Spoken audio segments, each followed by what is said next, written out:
Mga kababayan, huwag tayong yuyuko sa harap ng banyaga sapagkat tayo ay may kakayahan, talino at puso.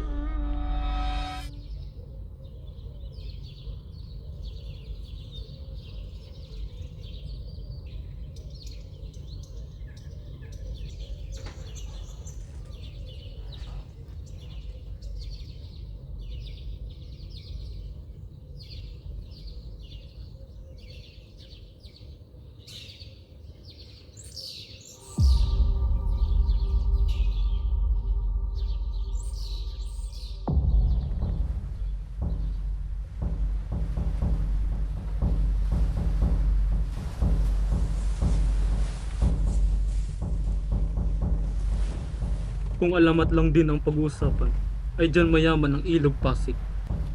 At isa na dyan, ang alamat ng malapad na bato. Saan nga bang lawan matay ang filibustero? Sino nga ba yun? Si Guevara o si Ibarra? Si Ibarra. Batang may dugong ginto, pero pusong nag-aalab. Matalino yun masyado pang matalim para sa mga kamay kapangyarihan. Nakakatuwang isipin na sa mga panahon na iyan wala pa talaga akong kamuhuang sa mundo. Ang iniisip ko lamang ay ang pangakong pagbabalik. Pero ngayon, naiintindihan ko na ang nais ng aking ama.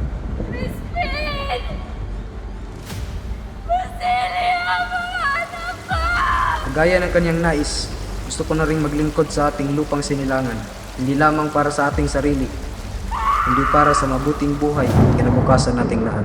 Ginoo, hinahabol na tayo ng mga Gwardiya Sibil.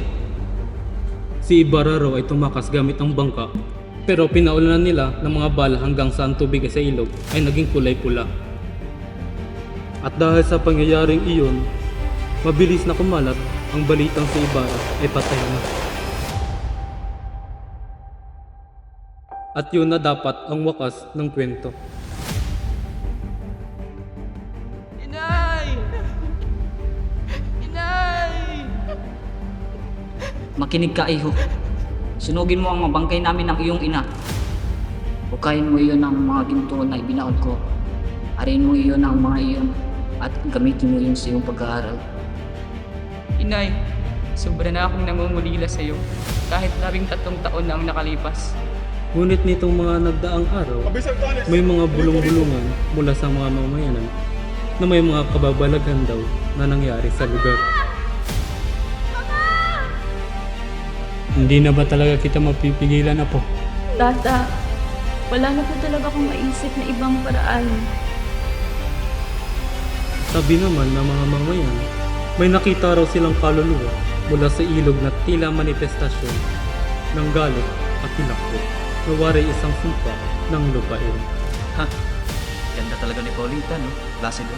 Lubos ang pag-aalala ng mga taga rito na baka nagdudulot ng kamalasan ng naturang kaganapan. Pangarap? Ang sabi ni Tia Tulina kaling may hindi mahango ang pag-ubusabong bayang ito. Isa siyang hangal. Hindi siya mabubuhay ng walang alipin. Isagani, paano naman kung walang mangyari sa iyong pinaglalaban? Paulita, halika na't umuwi na tayo't magagabi na. Simula nang nangyari iyon, dumami na ang bilang ng nahuli at namatay sa lugar. Ani ng mga tao, posible panimula pa lamang ito ng mas maraming problema. Si Maria Clara? Pero nahuli na kayo ng dating, Ginoo. Si Maria Clara ay wala na.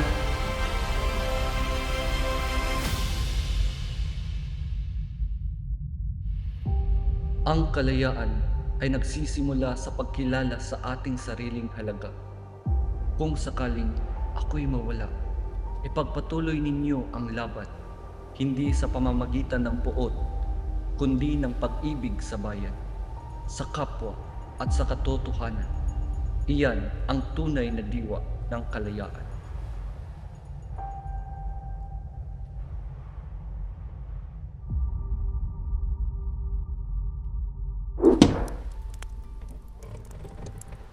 Iba-iba ang kwento tungkol sa multo.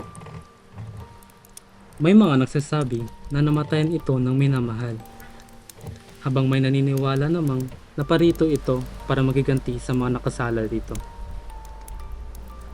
Hindi matukoy ang tunay na dahilan ng paglitaw nito.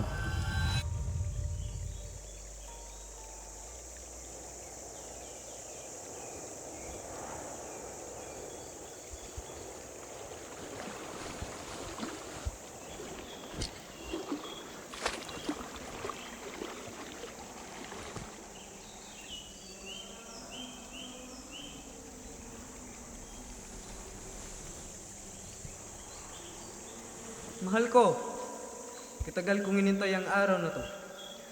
Tapos na ang lahat ng gulo. Nagsasama na tayo habang panahon. Kung ako may ganyan din ang hiling, ngunit alam nating dalawa na walang nagtatagal sa mundong ito. Lahat ng ito ay may katapusan. Lahat ay may hangganan. Hindi ko kayang sumang-ayon sa iyo sapagkat alam kong darating at darating ang panahon na tayo'y magkakahiwalay. Ano ang ibig mong sabihin? Crisostomo, kapag mawawala ba ako ay malulungkot ka? Kailangan ko ba talagang sagutin yan? Wala. Sagutin mo na lamang ang mga tanong ko. Hindi ako malulungkot sapagkat sa mga panahon na iyon ay malamang wala na rin ako. Mas gugustuhin ko pang mamatay na lamang kaysa mabuhay sa mundong ito nang hindi kita kapiling. Huwag mong gawin ang mga bagay na iyan. Crisostomo, kayanin mong mabuhay nang wala ako. Kahit alang-alang na lamang sa pagmamahalan natin. Pero, Por favor, mi amor, huwag na nating pahirapan ang ating mga sarili. Basta huwag mong pabayaan ang sarili mo. Patuloy kang mamuhay kahit wala na ako sa iyong tabi. Ang galit ay siyang papatay sa pagkatao mo. Kaya't pakiusap, Crisostomo, pakinggan mo ako. At huwag mong hayaan na galit ang maghari sa iyong puso. Dapat pagmamahal at pagmamalasakit ang mamayani dito. At lagi mong tandaan na mahal kita.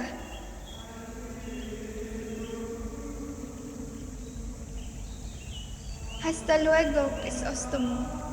Hasta luego, mi amor.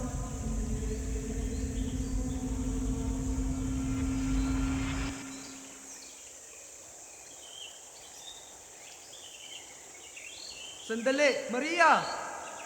Maria!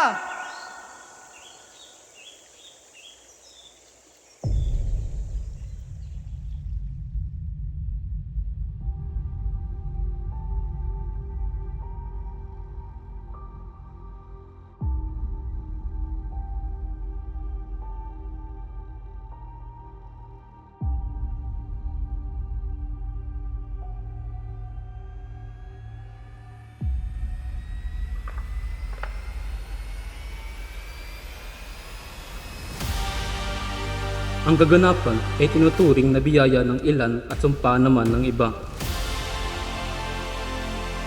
Gayunpaman, may pangkalahatang paniniwala ang mga tao at ito ay malang nalalapit na pangyayari. Kaya't kinakailangan ang paghanda dahil maaaring walang sinuman ang makaiwas o makaligtas dito.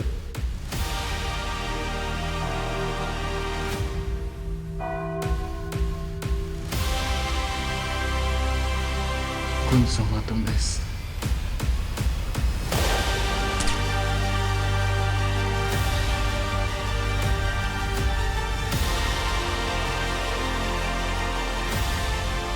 Isagani, huwag kang tutungo sa lugar na yon, sapagkat may dinagitang kasabog doon. Pasensya, Ginoo. Ngunit kailangan ko siyang puntahan doon. Magnanakaw!